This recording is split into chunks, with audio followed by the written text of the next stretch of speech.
हे हायकोर्ट त्याच्यानंतर पुन्हा सरकार पुन्हा आणि मागच्या अधिवेशनामध्ये माननीय महसूल मंत्र्यांनी याच्या बाबतीमध्ये शब्द दिला होता आणि त्याप्रमाणे अगोदर जे आहे ते जाहीर करून आता हे बिल या ठिकाणी आणलेलं आहे।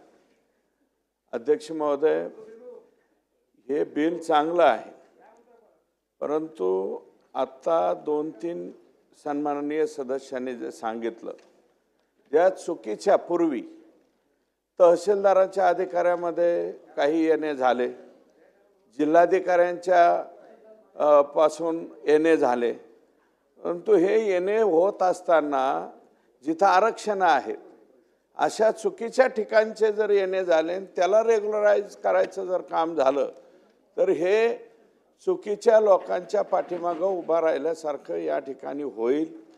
आणि अध्यक्ष महोदय, माननीय महसूल मंत्री यांनी प्राधिकरणाच्या किंवा तिथल्या संबंधित सर्व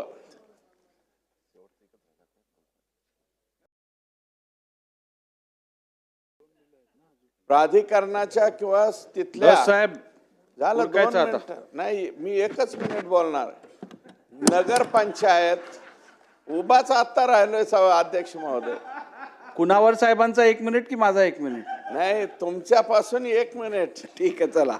तर 1 किंवा 2 होईल, जास्तीत जास्त मला जास्तीचं बोलायचं नाही, परंतु नगर पंचायत, नगरपालिका, नगर परिषदा जिथे आहेत, अध्यक्ष महोदय, याचा आपण अधिसूचना काढल्याच्या नंतर बऱ्याच लोकांनी काय केलं, 5-5 गुंठ्याची, आणि याच्यात एजंट लोकांचा सुळसुळाट आहे, एका ठिकाणी नाही सगळीकडेच आहे। त्या एजंट लोकांनी 5-5 गुंठ्याच्या रेग्युलराइज करायसाठी SDM पर्यंत प्रस्ताव नेले। कोणत्या जागेचे? जिथं खेळाचं मैदान रिझर्वेशन आहे DP प्लॅनमध्ये, जिथं शाळेचं ग्राउंड आहे, अशा जिथं रिझर्वेशन केलेले त्या रिझर्वेशनच्या जागेचे सुद्धा प्लॉट पाडायसाठी आणि गुंठेवारी करण्यासाठी या लोकांनी अर्ज घेऊन गेले।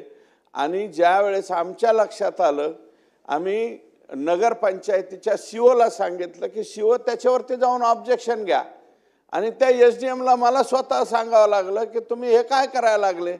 ते म्हणले नाही नाही, नवीन कायदा झालाय, सरकारनेच आम्हाला परवानगी दिली। म्हणलं कशाला परवानगी दिली?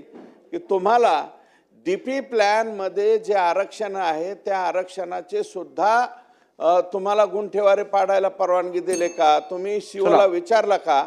तर माझं मत असं आहे की याच्यामध्ये 37(1) याच्या बाबतीत इथं चर्चा झालेली आहे, परंतु याची जे आता शासन निर्णय निघेल त्या शासन निर्णयामध्ये किमान नगरपंचायतीच्या, नगरपालिकेच्या COची NOC घेतल्याशिवाय शहराच्या बाबतीत तरी अशा गुंठेवारीला परवानगी देऊ नये, अशा प्रकारची विनंती। चला मंत्री